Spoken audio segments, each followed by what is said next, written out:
और अब खबरें तफसील से। असदुद्दीन ओवैसी ने मुल्क में मुसलमानों के साथ बढ़ती हुई नफरत पर तशवीश का इजहार किया है। उन्होंने हिंद पाक मैच में टीम इंडिया की हार पर मोहम्मद शमी को सोशल मीडिया में निशाना बनाने की मजम्मत की। ओवैसी ने उत्तर प्रदेश सीएम पीएम मोदी, अमित शाह के श्रीनगर दौरे, 100 करोड़ वैक्सीन के साथ साथ महंगाई और यूपी इलेक्शन पर इजहार ख्याल किया।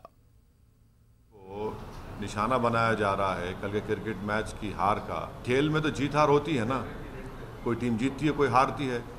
तो इसमें एक मोहम्मद शमी को टारगेट करना ये बताता है कि हेट्रेड, रेडिकलाइजेशन और कम्युनलाइजेशन कितना बढ़ चुका है और कौन फैला रहा है इसको। ये तो जवाब देना पड़ेगा। क्या बीजेपी की सरकार कंडेम करेंगी उन लोगों को जो आज एक 11 में से एक प्लेयर को जो सोशल मीडिया पे उसको ट्रोल किया जा रहा है, उसको अनाप शनाप उसके बारे में बकवास बका जा रहा है। ये शर्म की बात है, अफसोस की बात है। वो तो इंडिया की टीम के लिए खेल रहा था ना।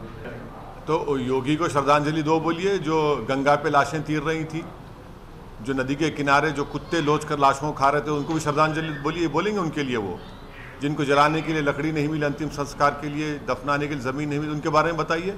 योगी क्या योगी ये कहना चाह रहे हैं? योगी को ये भी कहना चाहिए ना, उनको भी दीजिए आप, फिर बताइए उनके बारे में क्यों नहीं बोलते योगी। ये तो ड्रामा कर रहे हैं। प्रधानमंत्री को ये पूछना चाहिए कि गोरखपुर में जो दिमागी बुखार से जो लोग बच्चे मर गए थे, उसमें एक डॉक्टर था कफील, उसको क्यों निकाला आपने? वो भी तो मान लीजिए ना। ये क्यों नहीं मानते सच्चाई को आप? प्रधानमंत्री को मानना चाहिए इस बारे में भी। पिछले दिनों में 25 से ज्यादा सिविलियंस की मौत हो गई है। पूंछ में एक सिविलियन को क्रॉस फायर में मर गया। हाँ, और तीसरा ये कि आप 15-16 साल पहले जो टेररिस्ट पकड़े गया था जेल में, पाकिस्तान से जो आया था, उसको आप लेकर जाते हैं और बोलते हैं क्रॉस फायर में मर गया। तो फिर जेल में वो किससे बात कर रहा था? जेलर को सस्पेंड करना चाहिए। वहाँ पर छोटे स्कूल के बच्चों के बैग की चेकिंग हो रही है। ये सब क्या हो रहा है? फिर हमको भी गाड़ी में बगैर बुलेट की गाड़ी भी लेके फिरे थे। सवाल ये नहीं है ना। सवाल ये है कि वहाँ पर ये हत्याएं जो हो रही है, यहाँ पर जो हमारे सिपाही मारे जा रहे हैं, उसके बारे में सरकार के पास कोई एक्शन प्लान ही नहीं है। भारत में 100 करोड़ यकीनन वैक्सीनेशन लगाए गए हैं। कितने भारतीयों को लगाए डबल डोज? सिर्फ 31%। और फिर यही मोदी सरकार ने कहा था कि 31 दिसंबर 2021 तक सबको डोज लग जाएगा, 2 डोज लग जाएंगे। उस वक्त के जो इंफॉर्मेशन ब्रॉडकास्टिंग मिनिस्टर थे, उन्होंने पब्लिकली सरकार की तरफ से स्टेटमेंट दिया, तो भी झूठ साबित हुआ। क्या आप 2 महीने में इतने इंजेक्शन वैक्सीनेशन लगा पाएंगे? नहीं लगा पाएंगे। अगर यही रफ्तार चली तो आइंदा साल 22 मार्च अप्रैल तक 2 डोज लगेंगे लोगों को, पूरी जनता को। उत्तर प्रदेश के जहाँ जहाँ विधानसभा पे हम लड़ेंगे, वहाँ जाकर कैंपेन करेंगे। क्यों नहीं करेंगे कैंपेन? हम तो जा चुके ना बनारस को, आपने कवरेज भी किया वहाँ पर। हमारी तैयारी, हमारे पार्टी प्रेसिडेंट शौकत साहब ने कहा है कि 100 असेंबली सीट पर हम लोग तैयारी कर रहे हैं, बैठ के फैसला करेंगे। हम अपने रास्ते पे सीधा चल रहे हैं। हमारा रास्ता सीधा है, हम उस पर चल रहे हैं। सिरात मुस्तकीम का रास्ता है, उस पर हम चल रहे हैं बराबर। आगे बढ़ते हैं। टीआरएस सरबराह व वजीर आला तेलंगाना के चंद्रशेखर राव को मुसलसल 9वीं मरतबा पार्टी का सदर बिला मुकाबला मुंतखब कर लिया गया है। 27 अक्टूबर 2001 में तेलंगाना के जहदकार कोंडा लक्ष्मण बापू जी की मौजूदगी में केसीआर ने पार्टी का क़याम अमल में लाया था। प्लेनरी सेशन से चंद्रशेखर राव ने खिताब किया। उन्होंने मुत्तफ़क़ा तौर पर सदर मुंतखब करने पर तमाम का शुक्रिया अदा किया। उन्होंने इस मौके पर कहा कि टीआरएस के क़याम के मौके पर कई शुबहात का इजहार किया गया था। पार्टी का क़याम नामुनासिब हालात में अमल में लाया गया और टीआरएस के झंडे को जारी किया गया। तेलंगाना तहरीक का आगाज़ चंद दोस्तों से हुआ।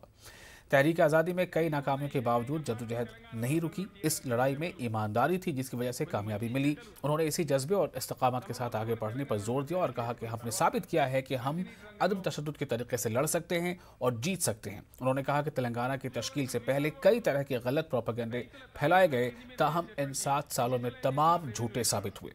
उन्होंने कहा कि रियासत में दलित बंधु स्कीम के आगाज के बाद एपी में भी टीआरएस के क़याम के लिए कई दरख्वास्तें मौसूल हो रही हैं।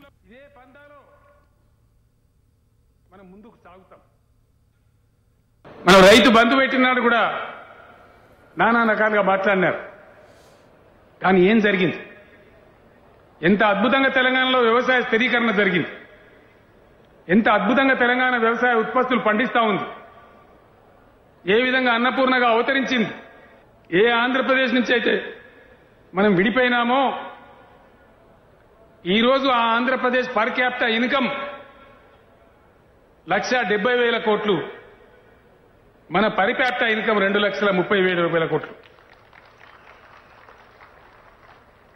ఎక్కడ ఆంధ్రప్రదేశ్, ఎక్కడ తెలంగాణ? ఏ ఆంధ్రప్రదేశ్ నుంచి ఉండి సమైక్య ముఖ్యమంత్రి ఉన్నారో, ఎవరైతే మీకు చీకటి అయిపోతుంది కరెంట్ రాదని చెప్పిండ్రో ఆ ఆంధ్రప్రదేశ్లో కరెంటు లేదు, తెలంగాణలో 24 గంటల కరెంటు ఉంది.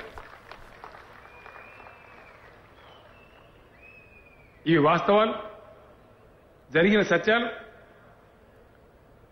రైతు బీమా ఏ ఒక్క దేశంలో ఈ ప్రపంచవ్యాప్తంగా లేదు, ఇండియాలో ఏ రాష్ట్రంలో లేదు. అద్భుతమైనటువంటి పథకం. ఒక గుంట భూమున్న రైతు కూడా చాలా అద్భుతంగా 5 లక్షల రూపాయల రైతు ఏదైనా కారణం చేత మరణిస్తే దరఖాస్తు లేదు, రసీదు లేదు, మసీదు లేదు, ఎవరికి పోయేది లేదు, పైరవి లేదు. వారం తిరగక ముందే 5 లక్షల రూపాయలు వచ్చి వాళ్ళ ఖాతాలో పడతా ఉన్నాయి. ఏ ఒక్క రాష్ట్రంలో కూడా బీడీ కార్మికులకు పెన్షన్ లేదు. ఏ ఒక్క రాష్ట్రంలో కూడా ఒంటరి మహిళలకు పెన్షన్ లేదు. ఒక్క తెలంగాణ రాష్ట్రంలోనే ప్రతి వాళ్ళను కూడా కడుపులో పెట్టుకొని మనం ముందుకు పోతూ ఉన్నాం, అద్భుతాలు ఆవిష్కరిస్తూ ఉన్నాం.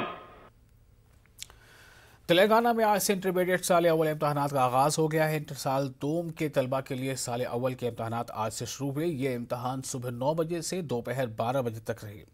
तलबा की बड़ी तादाद इम्तहानी मराकज़ पर देखी गई। वाज़ेह है कि हुकूमत ने कोरोना की वजह से गुज़श्ता साल इंटरमीडिएट साल अव्वल के तलबा को प्रमोट किया था। अब हालात मामूल पर आने के बाद इम्तहानात मुनक़िद किए जा रहे हैं। इम्तहानात में शिरकत के लिए 4,59,000 से ज़ायद तलबा ने रजिस्ट्रेशन करवाया है। रियासत भर में 1,768 इम्तहानी मराकज़ कायम किए गए हैं। तेलंगाना और छत्तीसगढ़ के सरहद पर माओ नवाजों और ग्रे हाउंड्स के दरमियान फायरिंग और जवाबी फायरिंग का तबादला अमल में आया। मलिक और बीजापुर के जंगलात में फायरिंग और जवाबी फायरिंग में 3 माओ नवाज मारे गए। पुलिस को मौके से AK-47 के अलावा दीगर असलहा जब्त मिले हैं। जिले के SP संग्राम सिंह पाटिल ने एनकाउंटर की तस्दीक की है।